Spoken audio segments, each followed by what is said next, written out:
Rugby on Off the Ball. With Vodafone, official sponsors of the Irish rugby team. Team of us. Everyone in. It's spinning! It's spinning! Jonathan Sexton has made it! Do you feel moderately happy? No, I feel like I've been kissing my sister, I suppose. In the pocket for his drop goal attempt. Here he goes, O'Gara. He's done it! That surely is the Grand Slam. We target players all the time. That's part of rugby, isn't it? Let me know. Sexton, wonderful pass and Stockdale finishes. There'll be more than grenades. There'll be full tanks and full shells landing on the Aviva. Grand Slam winners on St. Patrick's Day at Twickenham. There will be no Le Drop this weekend because Johnny Sexton has been ruled out with concussion. The Ireland team has been named. Several enforced changes. Ian Henderson starts instead of James Ryan, who's out with concussion. Billy Byrne starts instead of Johnny Sexton, out with concussion. Jamison Gibson-Park starts because Conor Murray is out with a hamstring injury, and Rhys Ruddock obviously gets his first Six Nations start at 6. Peter O'Mahony is suspended. Ronan O'Gara, good afternoon to you. Hi, Jar. How are you? Good. I was looking at the odds. The line has moved 2 full points since Sexton and Murray were ruled out. That's the impact that the bookmakers think. And now France are 5-point favourites for this game, which all of a sudden, when you see the French team, looks about right. Yes and no. They're the form team. I think they're confident. They love going to camp. They have a lot going for them, but I think there's an underbelly there that potentially a lot of people may not know about because Jalibert hasn't really been tested. He did well in Twickenham. That was his probably big test away from home, but conditions will be far more difficult Sunday in the Aviva, where you're going to have, I believe, 60 to 70 miles an hour wind and rain. So he's very, very young in his game management, I suppose, test experience. So that's, I'm sure, certain that Ireland will have double, if not triple, kind of pressure on him, because if Ireland can rattle Jalibert, anything is possible, and I think that's a good way to go after them. So that's pressure is a polite way of saying we're going to target them. This is international rugby. It's in the clip there at the start where Eddie Jones is saying targeting is a real thing. Why does everybody get so sniffy about this? We're going to target their 9 and we're going to target their 10. Yeah, I don't know how wise it would be to target their 9. I think you just have to try and stay as connected as possible in your defensive line when Dupont is around the ball.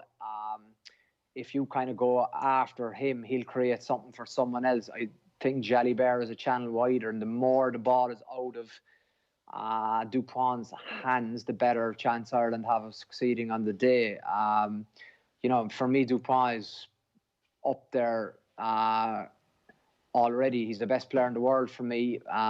But when you talk about Messi, you talk about Ronaldo, I think in 5 years' time they'll be talking in the same glorified way of Antoine Dupont. He's a serious player, Ger. So what do you do? To stop him? Yeah. Or to stop the French attack? Well, so you've obviously been game planning for Dupont. We James Collin on during the week as well, and he was talking about it. And it's like, look, you just try and be smart and be as disciplined as you can.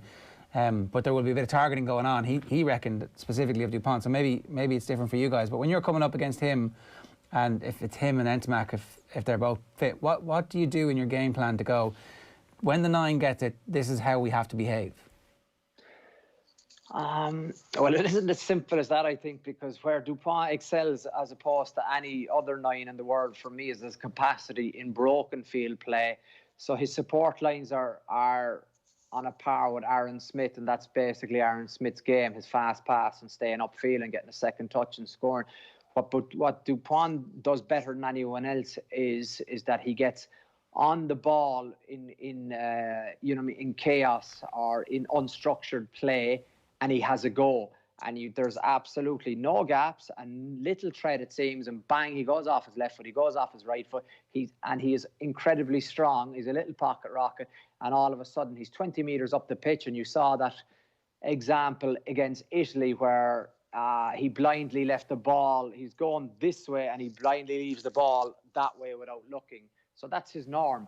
I think what is absolutely crucial for Ireland is you don't focus on Dupont. You focus on getting your spacing around the ruck right. So, i.e., you have your tackle or a ruck. When it becomes a ruck, your kind of guard defender either side of the ruck, his spacing with the second defender is going to be absolutely crucial for over, 150 defensive rucks for Ireland at the weekend, and that isn't easy, Ger. But if your spacing from your first and second defender is more than, I would think, 4 meters against him, it's too hard to ask an Andrew Porter or a Cian Healy or a tiring forward to cover more than 4 meters against Dupont. They can be comfortable, I think, from 3 to 4 meters. Anything more than that, it's advantage France, advantage Dupont. So it's about being incredibly disciplined defensively in every scenario whenever the ball is. That's them with the ball, but the trick is you don't give them the ball. And I think Ireland would have learned a lot from watching Italy. What undid Italy, not alone as only Italy can do to undo themselves, there was, I think, enough evidence in that game that France have weaknesses, and I think you can get them in the wider channels. The only thing now, it'll be, you won't have a side-on tackle until Teddy Thomas comes on, so Penaud and Villiers will be more hitting straight on, body in front. Teddy Thomas likes to give teams the outside, which automatically means you get a gain line and you can get into your phase game easy. And Ireland are good when they get their phase game going, as we saw with 14 men last week. Okay, that's the French actually responding to the challenge of the Irish in their selection. Teddy Thomas has been dropped to the subs bench this week. Well, exactly, and we've seen examples of that under this management, where I think they have, probably their settled group, very settled group, but they are picking their teams based on what the opposition can offer. And I think so they would have looked at gale force winds and rain in Dublin, going to be aerial bombardment by a kicking game, especially from the 9, from the, I suppose, the exit zone between the 22 and the halfway line. Do we want Teddy Thomas under that ball for the first 50 minutes of the game? I don't think we do.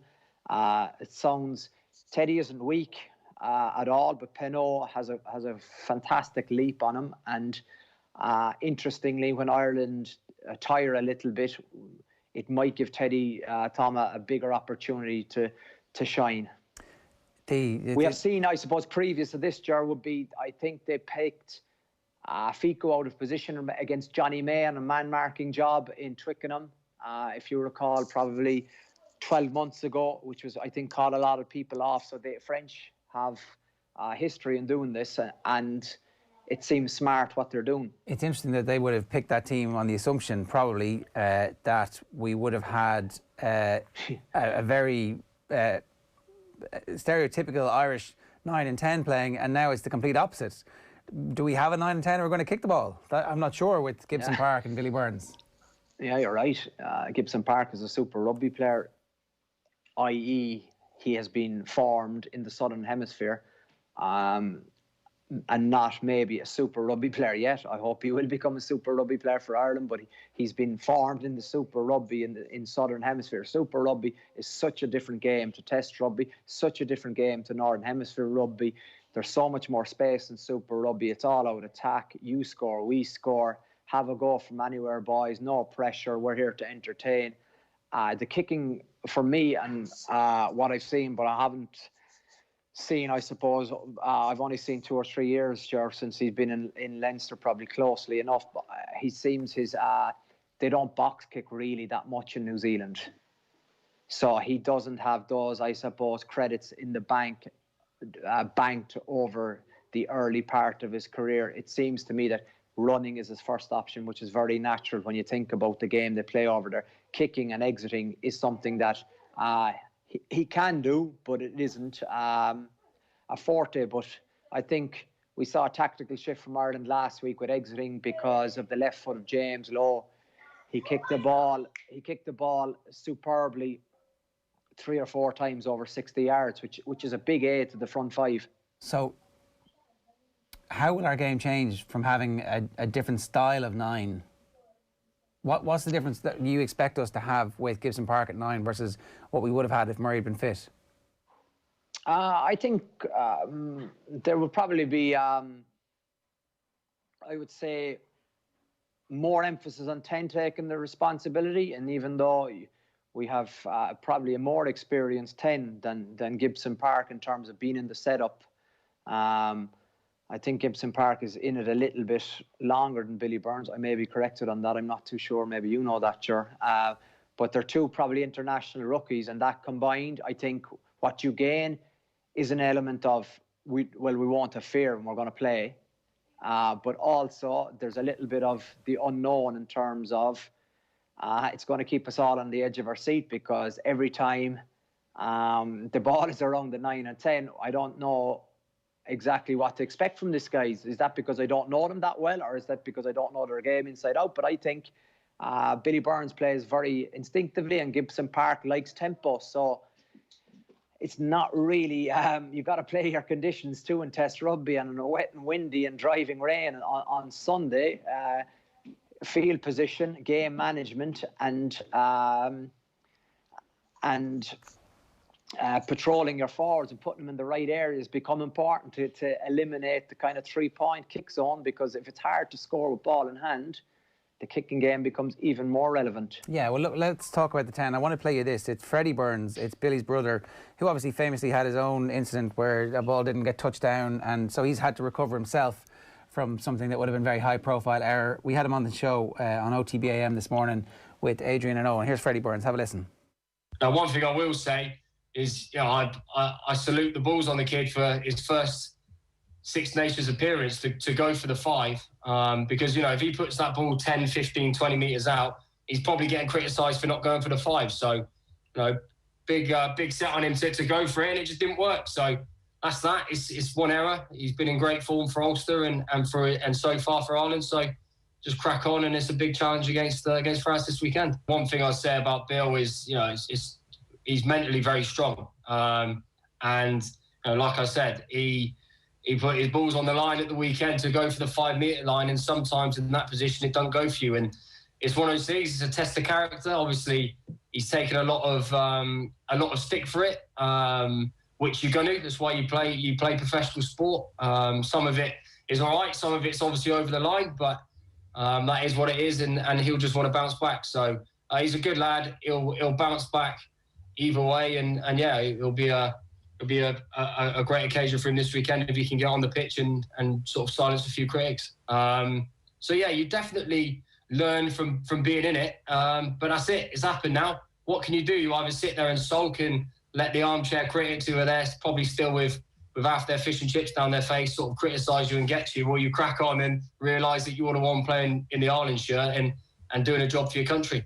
No, I've just reached out to him, made sure he's all right, and he's fine. And I know that he's just focused on this weekend and getting out there and continuing, you know, the form that he's been in for Ulster and for Ireland in the All Nations Cup. So yeah, he'll be chomping at the bit just to get out there and do his thing. You know, the thing with being a 10 and a goal kicker and all that, it's a close skill.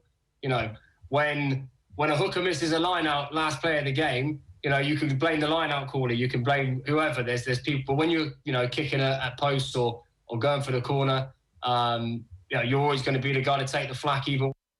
Yeah, it's Freddie Burns there talking about his brother. Ronan, I wonder sometimes, does it help to have small balls in professional sport and actually be a bit conservative?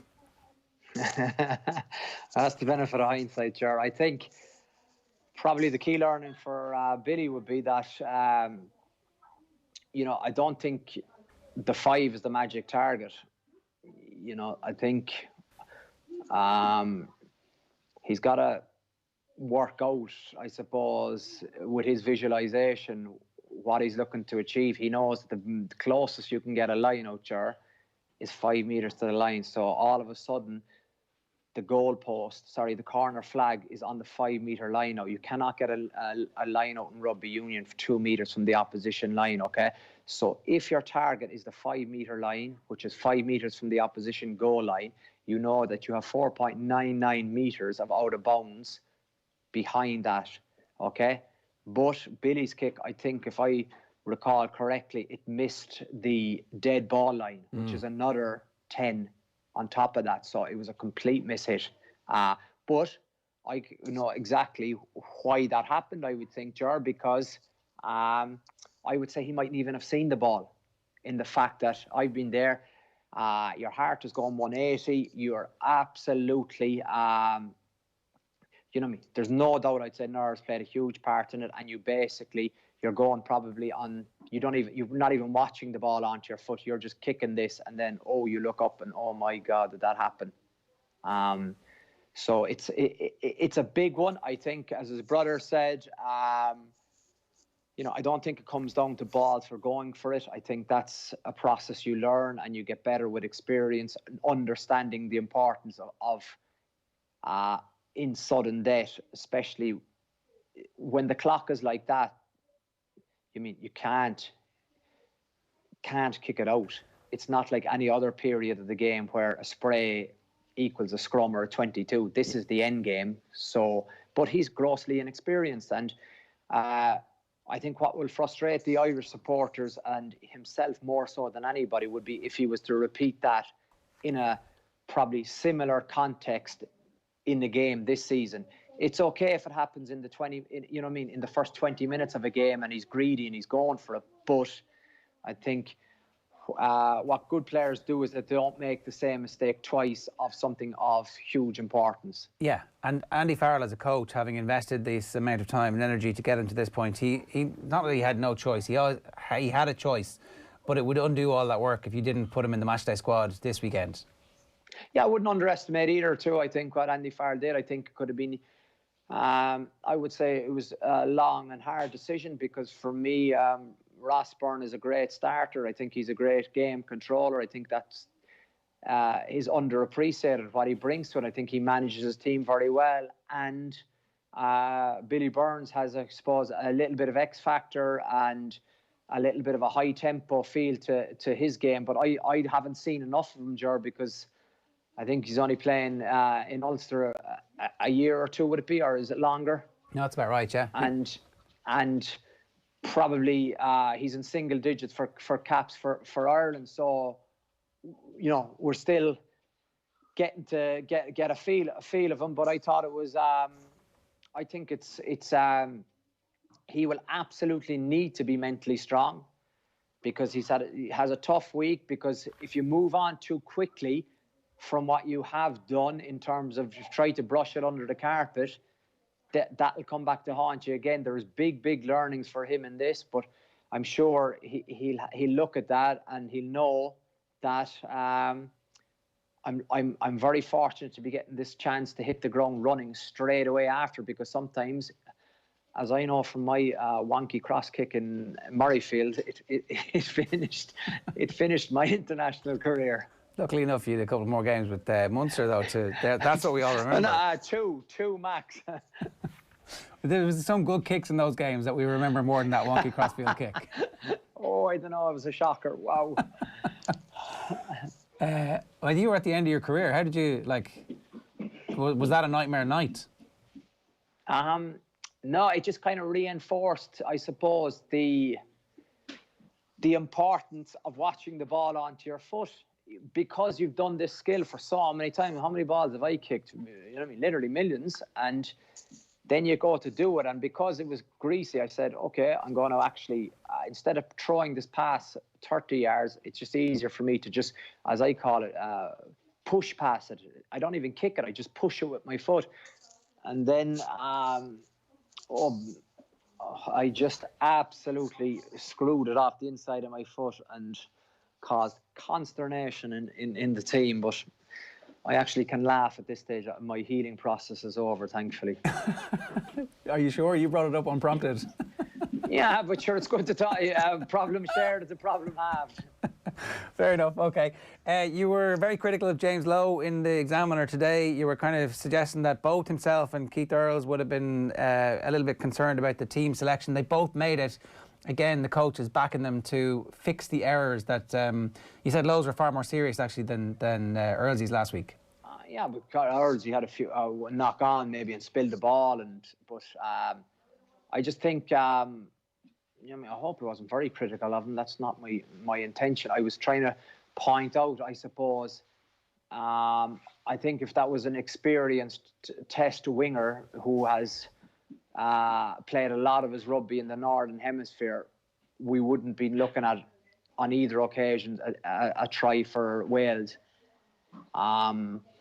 It's gone through in depth in the Examiner, but just to give a brief resume, I think it's Wales have 5 attackers and Ireland have 6 defenders for the Zamet Rees try. Ringrose comfortably has George North, who's in a static position, isn't in any way dynamic on the ball, and all of a sudden, for whatever reason, and he obviously would be in a far better position than I would be to kind of understand why he made the decision to hit in on a guy who was comfortably covered by his teammate, which means that Halfpenny is free.